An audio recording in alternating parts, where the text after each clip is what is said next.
Welcome, fellow explorers. My name is Christian Alexanderson, and this is Hemlocks to Hellbenders, a podcast highlighting Pennsylvania's parks, forests, and great outdoors.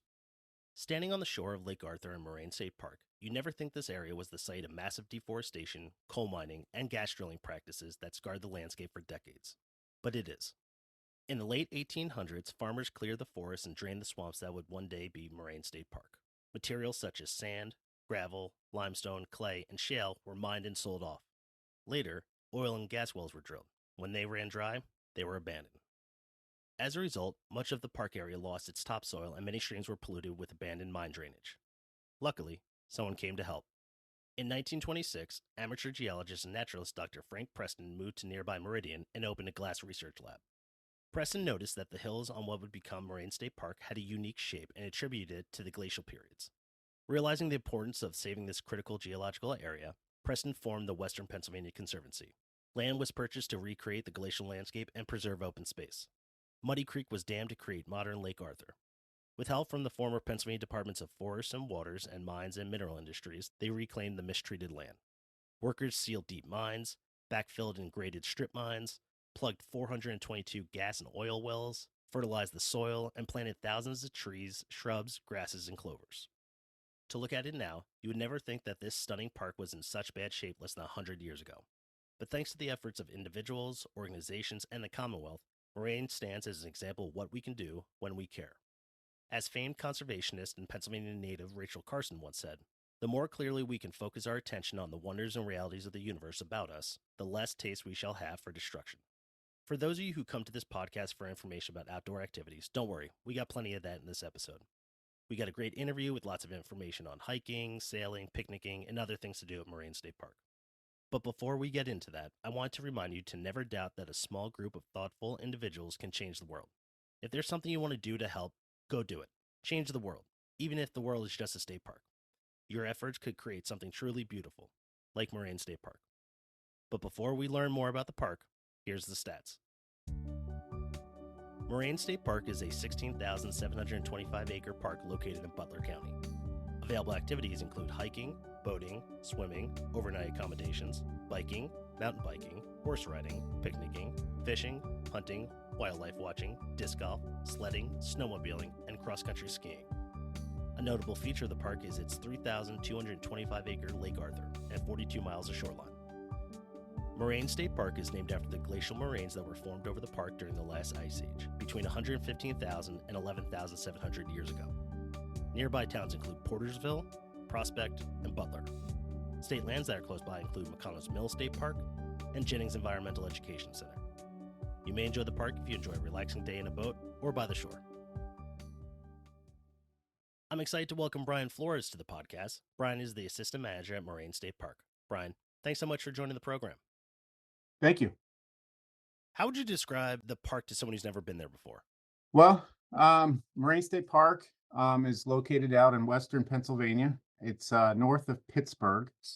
It's in Butler County. So we have populations that visit the park from the Pittsburgh area, Erie area, out from all the way from Ohio area. The park itself was developed in the 70s. It was officially dedicated in 1970. In terms of the park, we have a large lake. It's a 3,000-acre lake. The park itself is a little over 16,000 acres. So we have everything in between, from hiking to fishing to boating, to picnicking, bike rentals to boat rentals, and everything in between. So it's a big park, a lot of outdoor recreation for folks to do. What do you love most about the park? Myself, personally, I enjoy a lot of the migratory waterfowl. I like the water features here. So we get a lot of the different migratory birds coming through. The natural environment provides for some good wildlife viewing. We do have nesting osprey, nesting bald eagles here at the park. So we have a lot of apex type of wildlife. That's a great feature to the park that I enjoy. And then a lot of folks I see come out are picnicking, a lot of big family groups that come out and, 20 people, multi-generational coming down to the beach, hanging out, spending the day, going boating, fishing and all that. So it's a great, there's a lot of stuff for families and individuals to enjoy. We can't talk about Moraine State Park without speaking about Lake Arthur. At 3,225 acres, Lake Arthur provides visitors with ample opportunities to get on and in the water. What lake activities are most popular for visitors? It's a traditional, water activities. You got the boating, non-powered and powered. We have a 20 horsepower limit. Sailing is a big component here. We have the Moraine Sailing Club, which was founded the year that the park was founded in 1970. So they're a big group and organization that offers sailing clinics and learn to sail, and they also have sailboats. Boat people can join their club. So that sailing's a big component here at the park. We have the pontoons, and of course the non-power, which is the kayaking, the stand-up paddle boards, and some canoeing. Um, and then the other aspect is to remember is with Moraine, and all state parks, we're open all year long. So we have the winter activities too. So a lot of ice fishing is a big popular activity here at the park. Lake Arthur provides over 42 miles of scenic shoreline for visitors to explore. What trails should visitors take to check out the lake and its beautiful tributaries? In terms of, views, I mean, Sunken Garden Trail here on the South Shore is a really good trail system. It's about a 3 mile loop, and it offers a lot of scenic overviews and scenic views. Then on the North Shore of the park, we have the paved multi-use trail. It's a 7 mile paved trail, and that trail follows the shoreline on the North Shore. So there's a lot of vistas and stopping points and benches along the way, and picnic areas along the way on the North Shore. So that one is a really popular trail for viewing and hiking and biking, all that. More than 1 million visitors come to the park every year. When would you say is the park's busy season?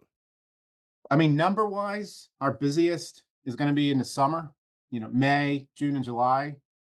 We do get an uptick in the fall in October with some of the leaves changing, and that's a big. And then a lot of folks in the spring, we get a lot of cabin fever, people coming out. So we see a big uptick tick on that. But number wise, definitely summer is going to be our busiest, chunkiest kind of time period. But we're definitely going to get some of those upticks and some of those unique seasonal kind of those areas. But right now, the park is tracking higher right now than last year. Last year, I looked up some numbers earlier this morning, and we pulled about 1.3 million last year. Oh, wow. Okay. What preparations should people make if they plan to come during the busy season? It all depends on what you're planning on doing. If you're coming and doing some mountain biking, that's something that you want to make sure all your gear is ready to go and everything's ready to go, and let somebody know that you're out. We have through hikers, we have overnight shelters. So that's important to, let family or folks know that you're going to be out on the trail.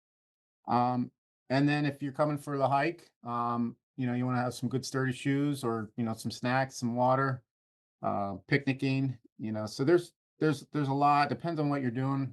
But I think it's just really checking the weather ahead. A lot of sailors or a lot of boaters, you want to check the weather conditions. So there's a little bit of pre-planning coming to the park depending on what you want to do.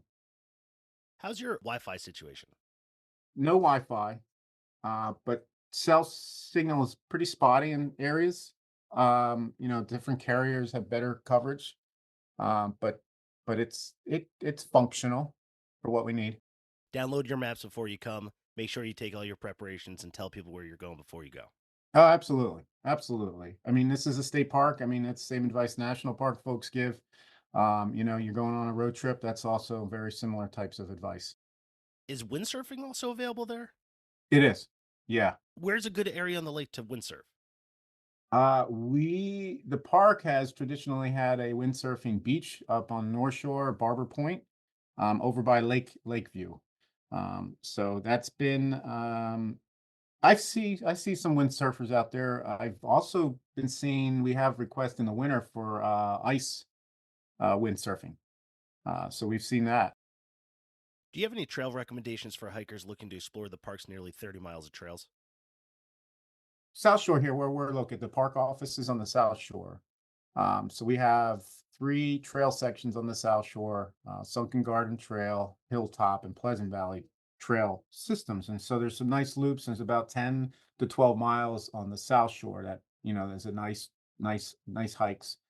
The North Shore of the park offers, the Glacier Ridge Trail. That's a large, there's the North Country Trail that comes through the park. And then of course you have more of the rustic, rugged sort of backcountry hiking, which is over in the Preston conservation area. So uh, there's a lot of opportunities for 1 mile short hikes, family hikes, and then there's some good through hikes. I know a lot of people that come out for the day that do, they'll do 10 miles in a day or they'll run the trails. So, there's a lot of different elevation levels here at the park. So some of it's real challenging for folks that really want to really push themselves. And it sounds like a good variety because you have longer trails, you have shorter trails, you have paved, you have unpaved. Do you see a lot of people coming for hiking? I do. It's a very popular activity. We get a lot of some of the top questions we get in the office at the park office is, some hiking trails. Do you have something for an hour, something for 2 hours?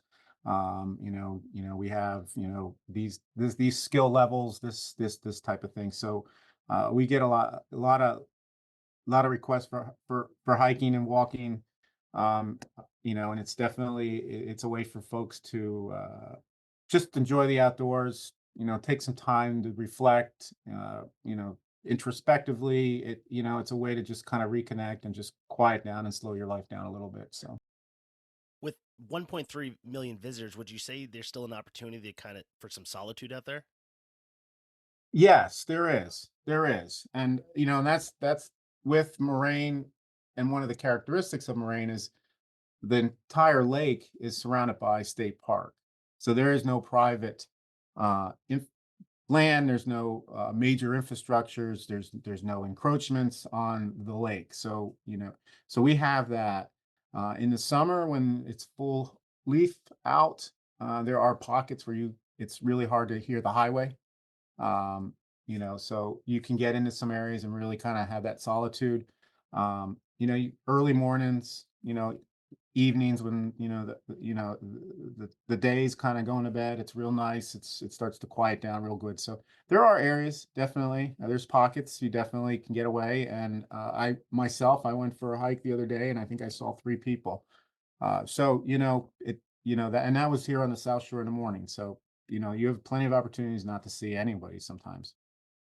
For those that want a longer hike, they can take the Glacier Ridge Trail, designated as part of the North Country National Scenic Trail. This trail extends from the western end of Moraine State Park to Jennings Environmental Education Center. What will hikers get to see on the trail? Well, that's a long hike. It's definitely, I mean, there's some historical features along the way. There's some old cemeteries. Up at Jennings, there's the old stone house. Um, and then there's definitely a lot of vistas along the way. In terms of that trail, I mean, it goes past the Davis Hollow Cabin area, Davis Hollow Marina. So there's some features along the way, some historical features. And then one area that I do enjoy is over near the Davis Hollow Marina area. There's a lot of tulip poplar groves over there, real big tulip poplars. So it's a really cool area to see some pretty big trees in that area. Is there something everyone should experience when they visit? I mean, it's such a subjective question, but I think in terms of if you get here and in terms of what we recommend folks, I mean, just go down to the lake and take a minute and, enjoy the water. We do, and that's one part. We have the cabins here. That's a great experience for folks to stay overnight and enjoy the cabins, and they're on the lake. We have boat trips and boat tours that are run through our friends group, Marine Preservation Fund, and they run boat tours of the lake. So that's a good way to see the lake and get a good educational and history program out of it. We have our park programs. That's something that I think people enjoy learning about the park and some of the ecosystems and the programming and outdoor rec and some of our kayaking programs. So definitely we point a lot of people in different directions, and there's a lot to see, a lot to do. If a visitor has a full weekend to explore the park, what would you recommend they do? I know a lot of people usually say, come to the park office, tell us what you want to do, and we'll tell you where to go. Yeah, and we don't see a lot of people also that come to the park. So I mean, they have their own agenda and they figure it out, which is great. And I think we do provide a lot of info on our website and our mini maps and our rec guides. But in terms of what they can experience and what they if they had a long weekend, once again, you have the cabins that have plenty to do here. You have the beaches. If you're looking for kayaking, you can spend all day out on that lake. We have stargazing programs. Folks can come out and do some stargazing programs if they want to catch one of our educational programs here. Guided hikes. We've done some shiitake mushroom log programs, workshops, owl prowls, and you can go as passive as you want or more, as active as you want.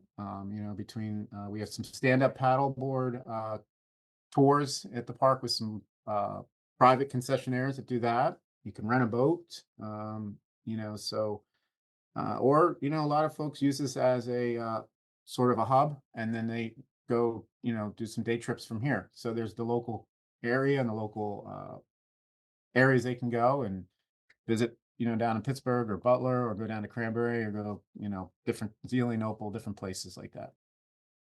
And now, let's hear from our sponsors. Registration is now open for the Keystone Trail Association's 25K Trail Challenge on September 7th. Open to both trail runners and hikers, the KTA 25K Trail Challenge is the perfect opportunity to push yourself to the limit. With steep climbs, rocky terrain, fantastic vistas, and scenic forest hollows along the picturesque lower Susquehanna River Gorge. Participating in this challenge helps further the organization's mission of protecting, preserving, and providing safe and enjoyable hiking opportunities within Pennsylvania. Register today at kta-hike.org. Are you looking for your next adventure? Unlock some of the best landscapes in Pennsylvania with incredibly detailed, highly curated waterproof trail maps from the folks at Purple Lizard. They create extraordinary maps of Pennsylvania State Forest for people who love to explore the outdoors. Find them at your local outfitters, bike shops, and bookstores, or visit purplelizard.com where your next adventure begins. Hey podcast explorers, did you know Pennsylvania state parks and forests are the heartbeat of our Commonwealth? They're not just natural wonders, they're vital for our well-being and local economies. That's where the Pennsylvania Parks and Forests Foundation steps in. They rally volunteers, raise funds, and advocate for these precious lands. Join the movement to preserve and enjoy our outdoor treasures. Learn more at paparksandforests.org. Let's keep Pennsylvania untamed and beautiful together. All right, back to the show. If a visitor only has a couple hours, what should they go see? We definitely like to point them in a direction where they can kind of experience something at least. So we do have some viewing areas where you can view some wildlife. A lot of people like to see that. You know, in terms of just having a picnic, come and eat your lunch here. And we have a lot of people that do that. If they only have a few hours, driving tours. I mean, that's a historical kind of activity from way back in the 60s and 70s. So they can do a driving tour and a stop along the way and check out different areas, and take 5-10 minutes and hang out and see those sites also. So there's definitely a lot of levels, but yeah, I think there's plenty to do if you come out for an hour or two and spend your afternoon here. When do you think the best time to visit the park is?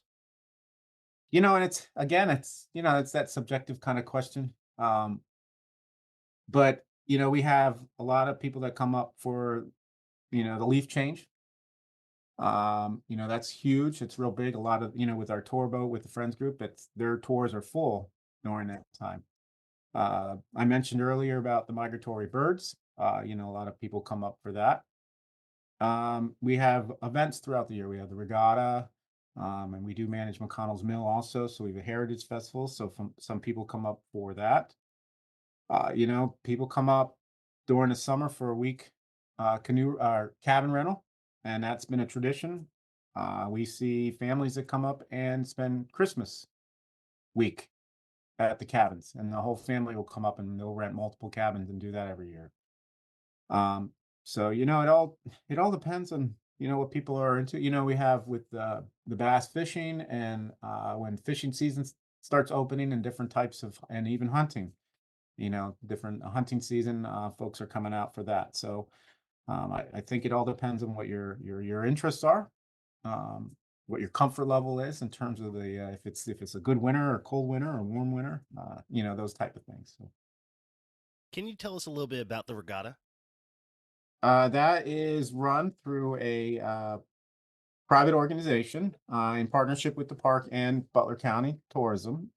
It's a 2-day event in August, and it is a nice celebration of the sailing and the boating community here, and then it's a good celebration of the park and what we offer here. So we have a lot of demonstrations for educational. We do archery programs. They do some fishing programs. And in terms of attendance, it definitely draws. We've seen upwards of over 20,000 over those 2 days. Oh, wow. So it definitely there's fireworks we have. A display. They do some music, and it's just a good overall celebration of the park and the lake. We spoke a little bit about the modern cabins which are available to rent. What can visitors expect when they reserve one? Well, they are modern, and so they have all the modern amenities. Of course, the bathroom's a shower. It sleeps six, um, and it has a full kitchen. It has a nice deck, and each cabin has a dock access, water access there. And so they'll expect, those type of nice amenities for that.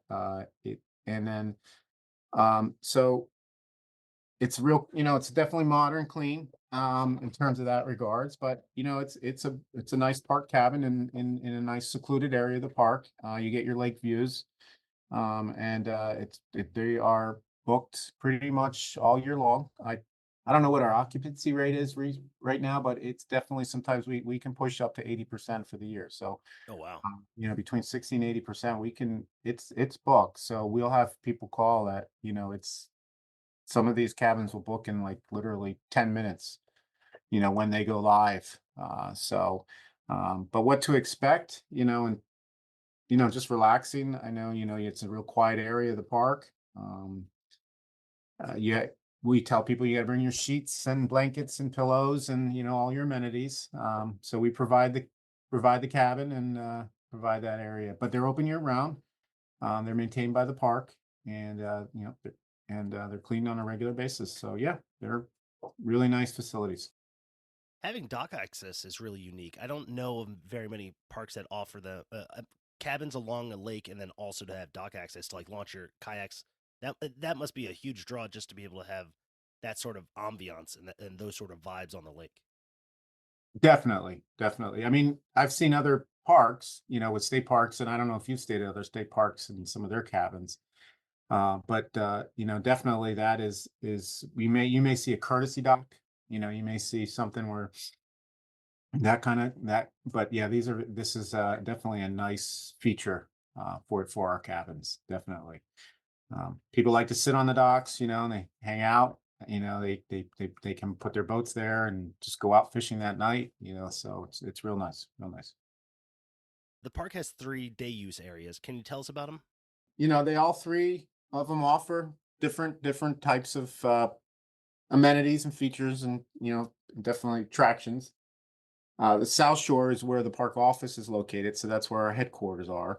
It's a turf beach. It's in a non-motorized cove area. So there's a really nice kayak launch for just non-motorized. So it's really nice for that kind of setting. Um, there's food concessions at both of our beaches, and then there's courtesy docks. We have that, people can bring their boat and drop off their family, and they can go back out and do what they're doing. Plenty of parking. The regatta is hosted on the South Shore. That's where we do the regatta. Um, and then on the North Shore is Lakeview. That's a sand beach. South Shore is a grass turf beach, and then North Shore is Lakeview is the sand. Um, And very, kind of similar. We have the food concession. There's on the North Shore, we have a shower house. So we have like, folks can take a shower and get, do that.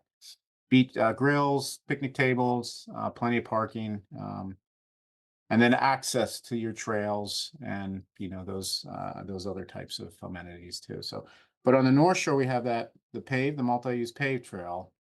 So that gives people access to that trail also. So yeah, and then Lake McDaniels, that's where there's the Moraine Preservation Fund. So we have the gift shop there. And it's where the boat tours leave from that area. There's two pavilions there, and there's a launch there. And then there's access, of course. Then the bike rental is right in that area, that close to that proximity area too. So you have, you definitely have some different. Each one has different things to offer. I love that the park has so many opportunities to either rent or take tours. There's a lot of stress involved when you're packing up and you're trying to get ready to leave for a trip, and you're like, well, we got to get the bikes on, and we got to hook the trailer up, and we got to do this. It's nice to know that you can actually just arrive and rent. Obviously, plan ahead and make sure there's reservations and things like that. But it must be nice to be able to offer that to visitors that are just like, I just want to go for a bike ride. I don't want to hook everything up to the car. Yeah, absolutely. And we see that a lot. But people come out for an hour, like you were saying. What can you do for in an hour or two here? And we see that a lot.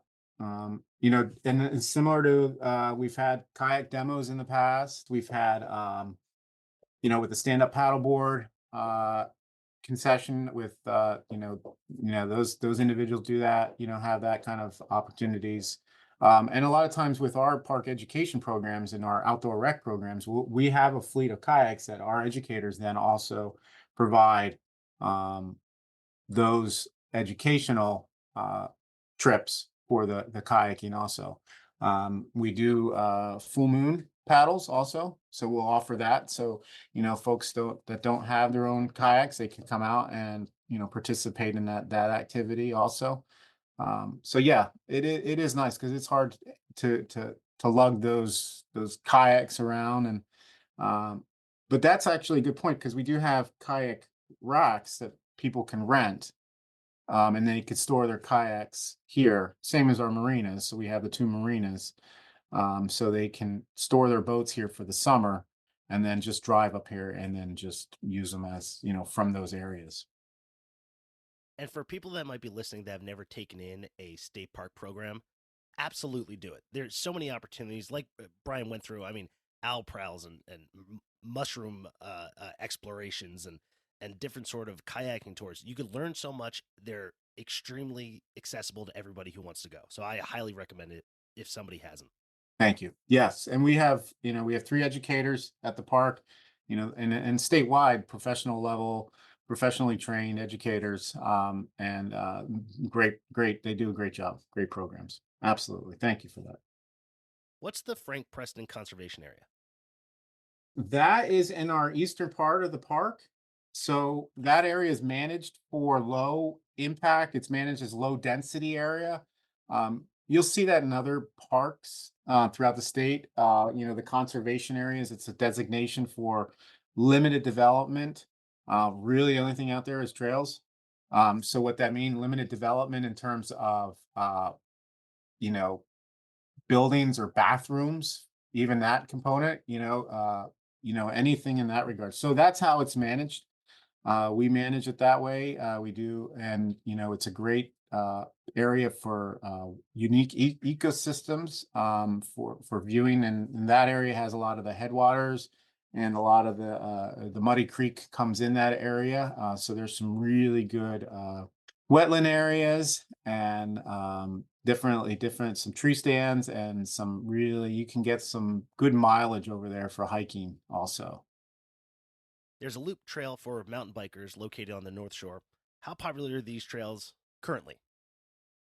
They're pretty popular. I don't mountain bike, but I we do have they do have some there's a local club that maintains the trails.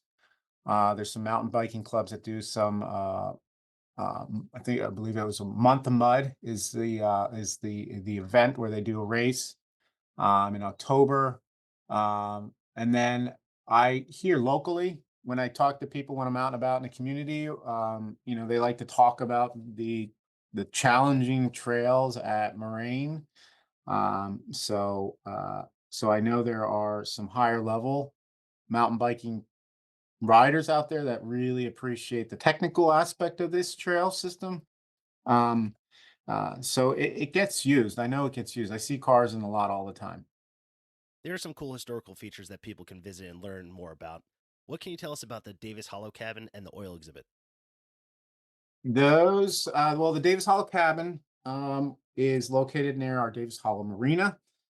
The Davis family owned that property, and they had life rights to the cabin and the surrounding land when the park was developed. And then once the remaining family had passed on, and then the property reverted to the park. The cabin itself, we've estimated from land records, is built between 1840 and 1860.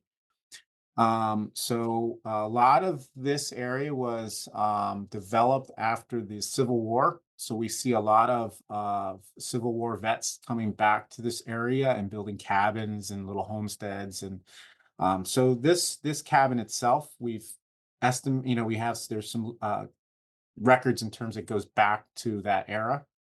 And right now and then it went through development, in the families, and different families throughout the years have lived there. And then now with the Davis Hall Cabin, we have a friends group run through the Pennsylvania Parks and Forest Foundation that operates it as a private, not a private, I shouldn't say private, but it's a friends group to rent it out to people that want to stay there. It's a primitive cabin, a little piece of movie trivia. It was the Pale Blue Eye was filmed there with Christian Bale, was used it as his cabin in that movie. So they utilized it for some of that historical kind of backdrops, and it was a exciting project with them being in here. It's pretty cool experience. And then we have, I think you mentioned the oil exhibit, then, correct? That was the Hmm. other. That is also run by another friends group of the parks, and they do demonstrations on the steam engines that use to pump the oil in this area. So that is one of that was part of when the park was developed. They left one of the wells, one of the engines intact for future education and of that industry here. So they do monthly tours of that in the summertime. So that's run through the one of our friends groups. Do you have any tips for people who plan on visiting the park or any suggestions to make their visit as enjoyable as possible? I think we touched on this earlier, but it's really planning your trip accordingly. Anywhere you go. I mean, whether you're traveling internationally, whether you're traveling to another state or another city, sometimes it's nice to know some of the local features, what you're doing, what the no, local customs are. So plan your trip accordingly. So what I mean by that is just take some time to plan for what you're doing for the day. I see a lot of families that come out here and they may forget that, or this happens, or unfortunately, there's accidents that happen, or there's people might not have the right footwear on some of the trails, something of that nature. Um, so, and we want people to have a nice experience at the park. So I think, that takes that stress level out. The other thing that we like to remind people is, respect the wildlife here at the park. The park is here for recreation, for wildlife, and so it's something that it's important to respect. The areas of these nesting sites. The fawns that come out in the spring, to the snapping turtles that are out. So really respecting that wildlife, and you know take enjoy yourself and take the time to really reflect on this natural beauty that we have here. So just take that time to introspectively sort of just relax and slow down. I think that's important. Brian, thanks so much for talking to us. We really appreciate it. Absolutely. I appreciate the time and thank you. Great program.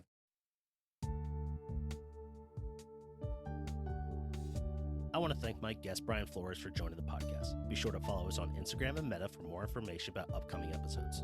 You can support the podcast by buying merch at hemlockstohellbenders.com, or you can click support this show in the podcast description to provide a monthly donation. If you're a Pennsylvania business interested in advertising with the podcast, email us at hemlockstohellbenders@gmail.com. This has been Hemlocks to Hellbenders. I'll see you out there. Hosting, production, and editing by Christian Alexanderson. Music by John Sauer. Graphics by Matt Davis.